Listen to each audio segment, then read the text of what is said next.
Karena gak tahan, fasyakautu dzalika ilan nabi sallallahu alaihi wasallam. Saya mengadu kepada Rasulullah.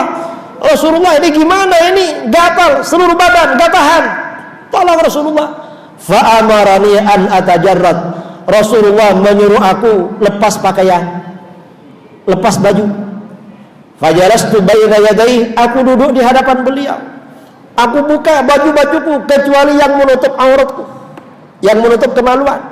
Lalu Rasulullah meludahi kedua telapak tangannya yang kanan dan kiri. Setelah telapak tangan beliau diludahi, lalu kedua telapak tangan itu oleh beliau famasaha bihi ma dhahri wa batni. Beliau usapkan pada punggung dan perutku. Apa yang terjadi? Sejak diusap oleh tangan Rasulullah yang ada ludahnya itu, tidak hanya gatal-gatal itu sembuh, bahkan sejak itu kulitnya berubah menjadi harum.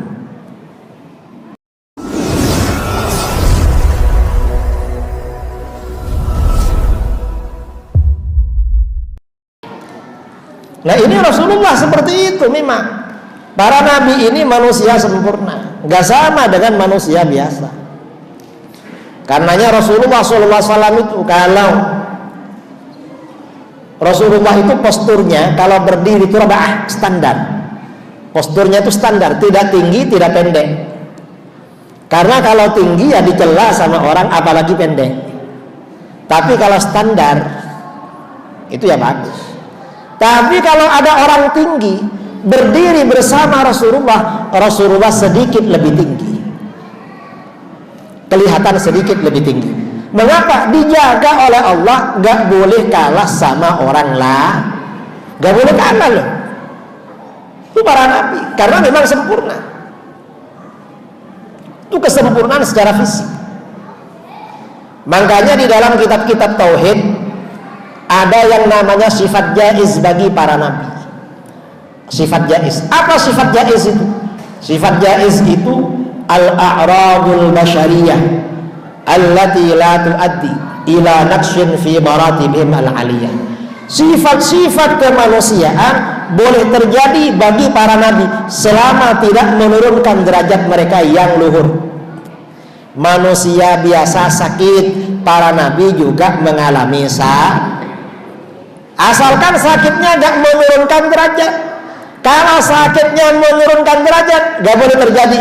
Contoh seperti lepra, belang, juzam, apalagi HIV, apalagi ya pokoknya yang menurunkan derajat, stres, senting, gak ada bagi para nabi. Dijaga oleh Allah karena menurunkan derajat. Tapi para nabi ini kalau sakit kepala misalnya, itu 2 kali lipat orang biasa. Mengapa 2 kali lipat? Karena derajatnya lebih tinggi. Makanya sabda Rasulullah SAW, asyaddun nasi bala'an al-anbiya thummal amthal fal amthal. Manusia yang paling besar ujiannya para nabi, lalu orang yang derajatnya di bawahnya, lalu orang yang derajatnya di bawahnya. Kita ini gak pernah dapat ujian besar, hati-hatilah. Saya ini kok gak pernah dapat ujian, jangan-jangan karena gak punya derajat itu. Dulu ada seorang ulama ya, seorang ulama waliullah. Beliau ini setiap hari kalau gak mendapat ujian dari Allah tuh sedih, susah. Mengapa? Jangan-jangan Allah sudah gak suka sama saya, kok gak diuji. Kalau kita ini kan takut diuji. Mudah-mudahan selamat dunia akhirat. Makanya para nabi ini paling besar ujiannya. Atau contoh lagi ya, sifat-sifat manusia terjadi boleh bagi para nabi.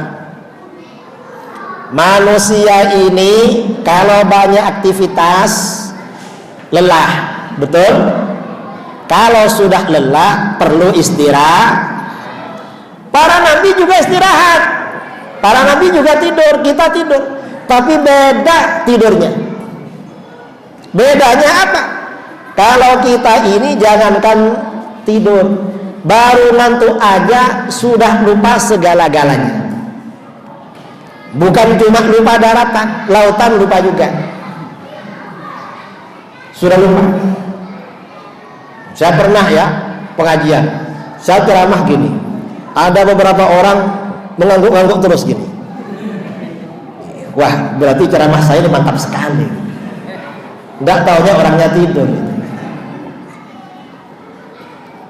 Kalau para nabi walaupun tidur, itu yang tidur hanya matanya, kelopak matanya. Hatinya nggak pernah tidur. Tanamu a'yunuhum wa la tanamu qulubuhum. Kelopak mata mereka tidur, tetapi hatinya nggak pernah tidur, senantiasa berzikir kepada Allah. Itu para nabi. Karenanya para nabi kalau bermimpi, mimpinya adalah wahyu dari Allah. Kalau kita ini kalau bermimpi macam-macam. Kadang-kadang kalau mimpinya sebelum tidur berwudu, habis berwudu lalu baca doa-doa mau tidur, tidurlah menghadap kiblat, mimpinya enak, oh dari Allah, dari malaikat. Kadang-kadang sebelum tidur nonton televisi, akhirnya ngantuk sampai orangnya tidur duluan, ditonton oleh TV-nya, lalu terbawa mimpi. Itu mimpinya dari televisi, bukan dari Allah. Ya beda. Kadang-kadang ya mimpinya mimpi besar, ihtilam. Kalau kita mimpi besar, mimpi basah. Kalau para nabi gak ada yang mimpi basah. Mengapa? Karena itu dari syaitan. Kalau kita ini kadang-kadang masuk masa-masa puber, ingin kawin gak kawin-kawin, akhirnya mimpi basah terus. Kadang-kadang sudah kawin, masih mimpi basah. Mengapa? Istrinya pulang ke Jawa, agak lama. Ya kadang-kadang istrinya ada di rumah, cuma bertengkar, nggak dikasih sama bininya. Kadang-kadang nggak ada apa-apa, cuma ingin nambah lagi, akhirnya terbawa mimpi. Beda kita ini. Contoh aja. Contoh lagi, manusia ini kalau banyak bergerak, apalagi suasananya panas, berkeringat, berkering. Para nabi juga berkering, tapi keringatnya beda. Kalau keringat kita, kira-kira aromanya apa? Ya pokoknya gak enak lah. Yang gak enak itu keringat kita. Tapi kalau nabi semakin berkeringat semakin Rasulullah itu semakin berkeringat tambah harum. Makanya kata Sayyidina Anas bin Malik, ma syamimtu qattu ambaran wala tiban atyaba min araqi Rasulillah sallallahu alaihi wasallam. Aku tidak pernah mencium miskan, parfum kasturi, dan juga parfum yang lain, gak pernah yang lebih harum daripada keringatnya Rasulullah. Keringatnya loh harum. Para sahabat itu kalau ada orang bersalaman dengan Rasulullah seharian tangannya harum, seharian harum. Padahal baru berjabatan.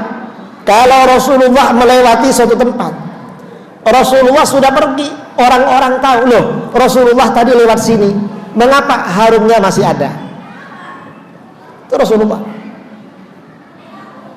Keringatnya mengalahkan parfum, artinya lebih ya keringat kita juga mengalahkan sih pada parfum, cuma kalahnya beda, bukan lebih harum, parfumnya hilang. Kadang habis mandi dikasih apa dikit sini, sudah dikasih, akhirnya percaya diri, lama-lama panas berkeringat, wah ini bawa apa ini? Beda sudah. Makanya di dalam kitab-kitab sirah, dalam kitab-kitab khosais, Rasulullah itu meludah, ludahnya gak pernah jatuh ke tanah. Setiap akan meludah, para sahabat rebutan minta. begitu diludahkan kepada telapak tangan mereka, ludah itu diusapkan pada wajah dan badan. Mengapa ludah Rasulullah itu harum? Imam Bukhari meriwayatkan setiap Rasulullah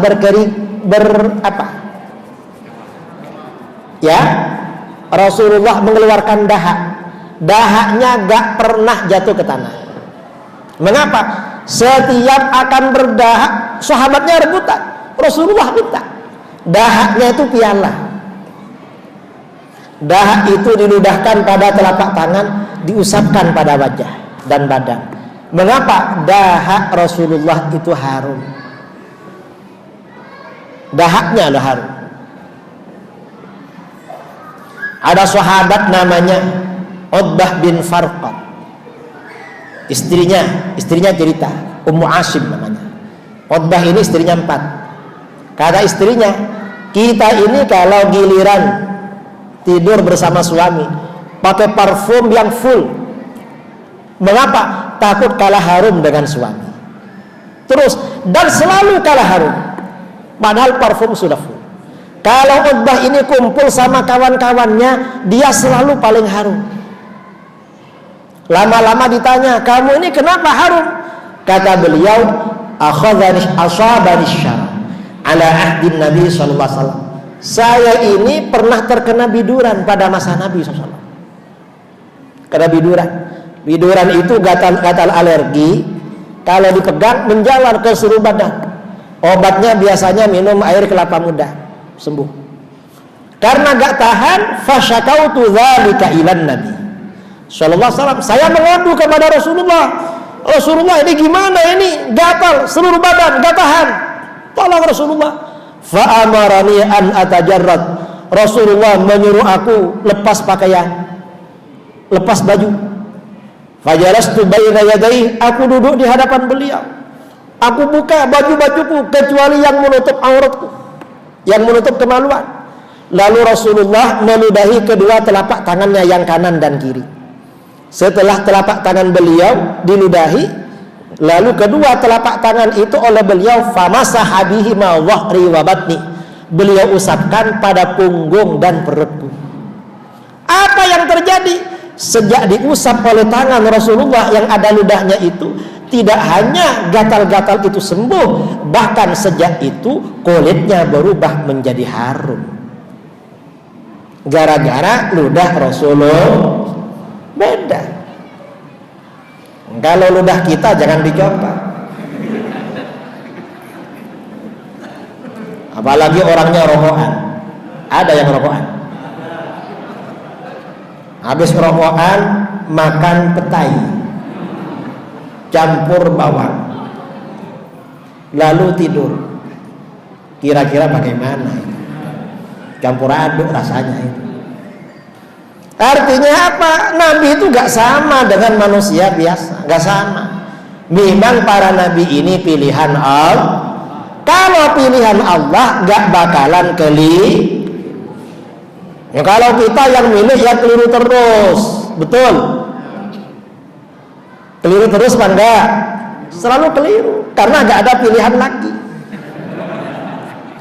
Kok ini lagi yang mau dipilih? Kenapa? Milih ini gak enak, ini gak enak juga. Dah pilih ini, ya keliru lagi. Maunya pilih yang soleh-soleh, gak ada yang soleh. Karena memang pilihan kita. Kalau para nabi ini manusia pilihan Allah. Karena pilihan Allah gak ada yang keliru. Ini namanya keagungan Rasulullah. Ini perlu ya. Dalam acara-acara maulid seperti ini diungkap. Kalau umat Islam itu terjadi pencerahan agar tahu